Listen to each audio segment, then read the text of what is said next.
This is when it really hits home. Kick-off time almost upon us. A colossal game featuring two teams who demonstrably belong on the big stage.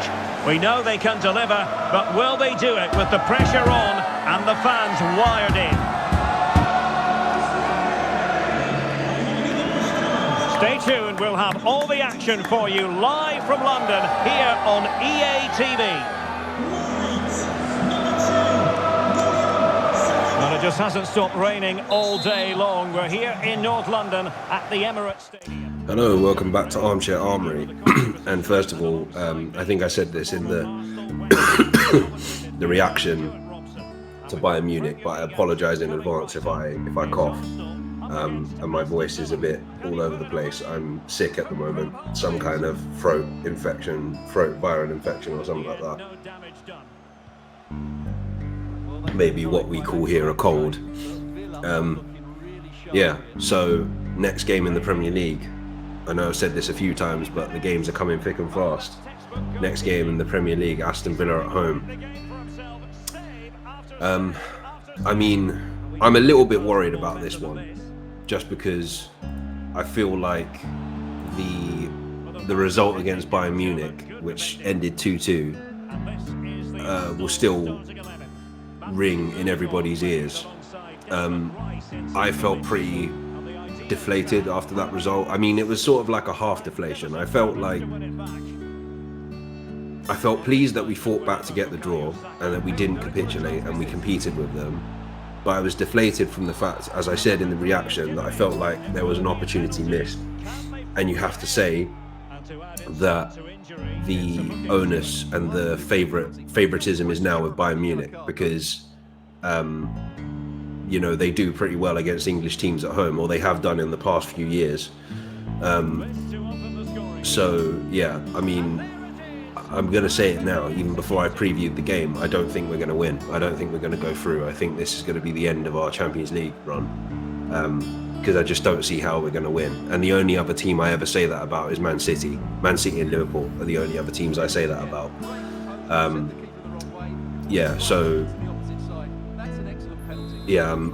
not confident. Put it that way. Excuse me.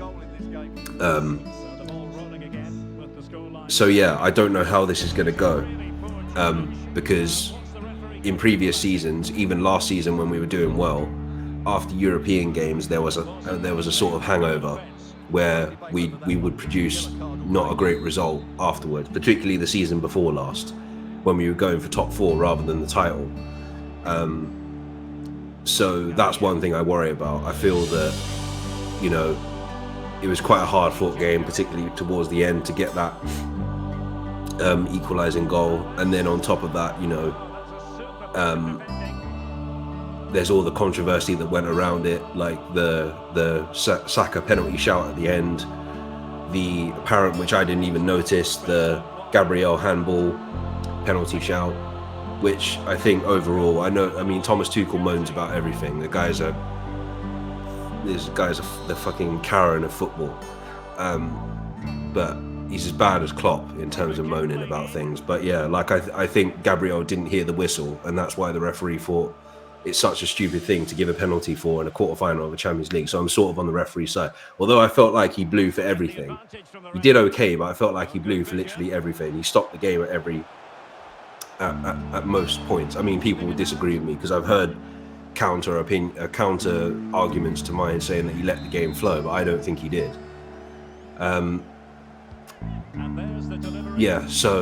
So there's that as well, and they'll be wanting revenge. I mean, I can imagine Tuchel will put the fires up them because they feel like they've been robbed of a victory because of that moment and all this kind of stuff. At most, it would have been 3-3 if everything happened the way.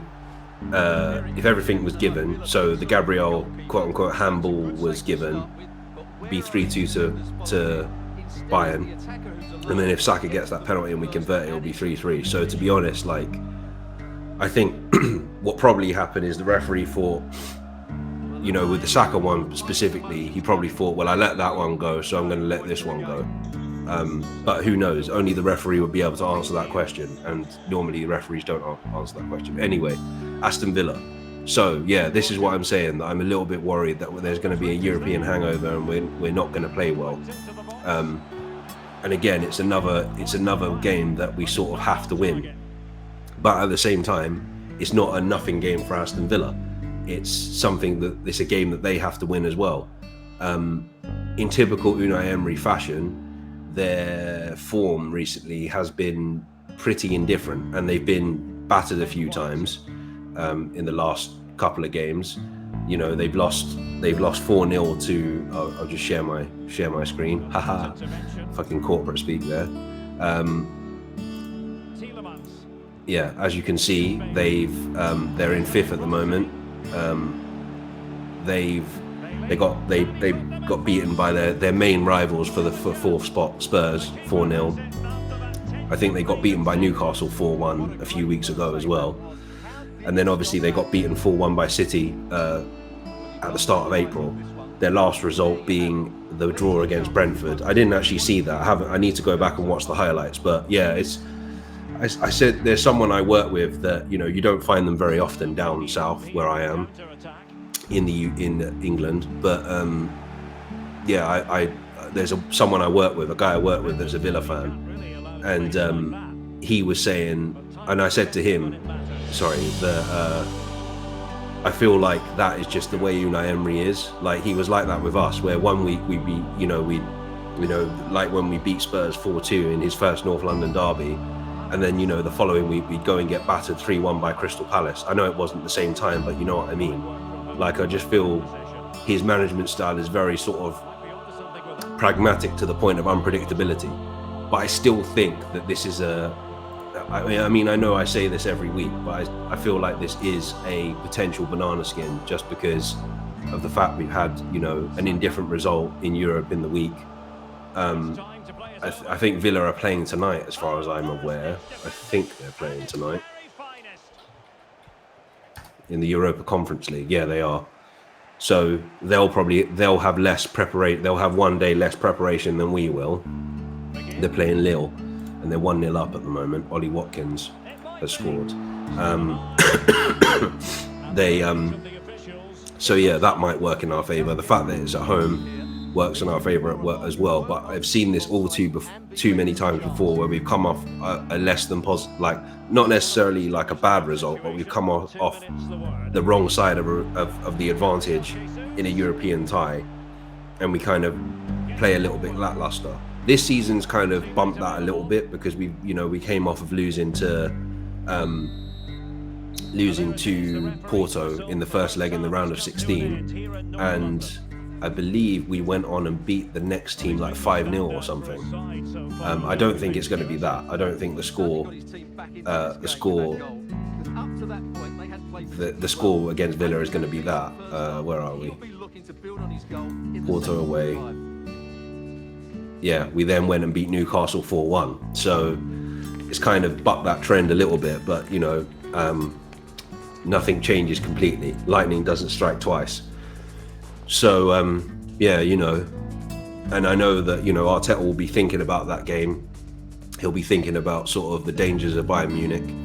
I'm sort of bringing that up because somebody, and thanks for the feedback, mate, Rangers fan got in touch with me and said, why weren't you balanced enough towards Bayern? And it's like, well, I come on here and do an instant reaction, and I'm an Arsenal fan, so I'm mainly going to focus on Arsenal's performance, and I'm only going to pick out like moments from Bayern. You know, they are a very dangerous team, and I think any Arsenal fan that was sitting there saying that, you know, we're going to batter them, forget who they are and the players they have.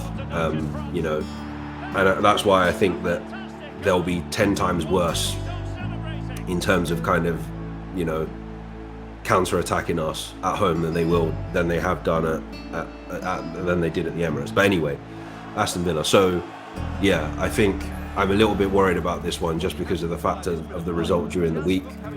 I think it's important that we keep up the momentum and that we do try and keep winning.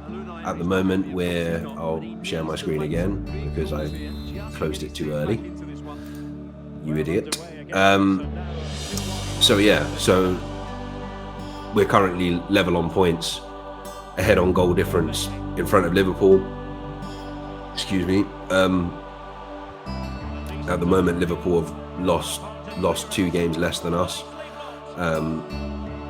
Their next game is Crystal Palace at home on Sunday. So they would have played by the time we play. I think they probably will win that. So I think it's just a case of trying to equal the results of City and Liverpool. Liverpool, yeah, and with City, I think, yeah, City are playing Luton at home in the 3 o'clock kickoff. So they would have played already. So if they win, they'll go to 73. So they'll go to the top. And if we win, it will be 74. And if Liverpool win, it'll be 74, and we'll end up where we are again. I'm hoping that Crystal Palace can do us a favour, but I don't think it's going to happen. Like, again, they're a team that are sort of, again, not very positive results this season. You know, we battered them 5-0. Yeah, I can't see it. And it's the same with Luton. Like, Luton have got a lot of, you know, spunk about them. Yes, I said spunk. And but yeah, against City, I'm not, especially at the Etihad, I'm not sure. So I think the most likely team out of the top 3 to drop points would be us. If I had to say, and I'm being realistic here, because, you know, Aston Villa, Unai Emery's a decent coach, regardless of what I said, and also he's got some good players there. You know, Ollie Watkins always scores against us. Another one, he's getting like Harry Kane, where he always scores against us. John McGinn, I know that Douglas Luiz is out, but yeah, that won't change anything. Tielemans will probably come in. I think he's already playing as it is. You know, Leon Bailey, players like that, you know, they're no mugs, put it that way. And they've beaten us at the Emirates before. Granted, it was in a time where we were a lot worse, but I think it's still going to be a tough one. However, saying that, I think we will just about edge it. Excuse me, my voice is going. I think we will just about edge it. So my prediction, I'm going to say, is 2-1. I think Ollie Watkins will score because he's inevitable against Arsenal, especially. And I actually think he's a good shout for the summer, because I know we're looking for a striker, and I think he's actually a good shout, Ollie Watkins. I know people don't like him, or not don't like him, but they don't think he's good enough for Arsenal. But I think on his day, he's so prolific, and he's Premier League proven. I've recently come to the conclusion. It might be because I've just been caught up in the, you know, in the sort of mainstream thing that people say, but I feel like it's easier to go for players that you know rather than the ones you don't. Like, Osimhen looks good from the outside looking in, but if somehow we managed to bring him to Arsenal, you know, would he show that same prolificness that he does for Nigeria and for Napoli? So who knows? So yeah, Ollie Watkins, I think, is a good shout if we're still looking to go for a striker. I think he's more of the type of striker that we would need compared to somebody like Tony. And I think he's younger as well. I think Ollie Watkins is younger. I don't know for certain, but I think he's younger. 28, and so Ollie Watkins is 28, and Ivan Toney is, they're both the same age. So yeah, maybe not then. I'm not sure, but I think Ollie Watkins seems more like an Arteta player than Ivan Toney, in my opinion.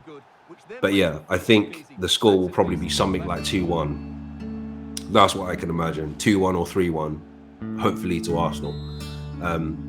If we lose, I think it will be by the narrowest of margins. So yeah, I'm hoping that we somehow pull it off, because I think that's what we need to do now. We just need to keep equaling the results of Liverpool and City, and you know, if we do that, we'll win the league. So yeah, if we don't, I mean, I know it's an impossible task. You know, I mean, it's very easy for me to dish it out to other fans, like, you know, Man United fans that I know, like the Stefan that's been on this channel. You know, when they've had a bad result, and then the next game's coming up, and they're like, he's always like, yeah, if we beat Liverpool, if we beat blah blah blah, then, you know, we're only 3 points off the top. And it's like, well, you've got to expect everyone else to lose as well, or drop points as well. And at the moment, I just can't see City and Liverpool dropping points. especially against Crystal Palace and Luton, respectively. So, yeah, we'll just have to wait and see. But yeah, prediction 2-1 to Arsenal, I'm going to say. That's my final prediction.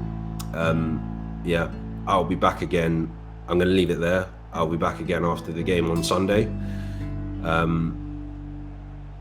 Let's hope we can continue the run of form despite the not so great result on Tuesday. And yeah, I'll speak to you then. I'm Armory Wise. As always, take care and stay safe. What a big moment in the dying embers. Will it prove decisive here? To be replaced by They have to show a commitment to attack Arsenal in these trying circumstances. Save, but still a chance. And a time for calm on the ball. Esri Konsa. And the referee spotted the foul, but has played advantage.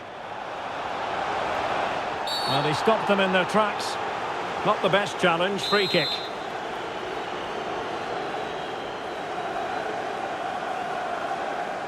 And the free kick caught cleanly by the keeper. Well, doesn't have to do it on his own. And let's give credit to the defending. So the referee's whistle means full time, and it goes into the books as a defeat for Arsenal. Yes, Derek, it was a tight game between two very good sides, but they lost concentration late on, and it's cost them dearly. They'll need to get over that quickly. Well, a fine performance, as we've come to expect from Leon Bailey. Stuart, I wonder what you made of his contribution. Well, I thought he had a good all-round performance today, only emphasised by the late winner. An extremely important moment, and boy, did he deliver.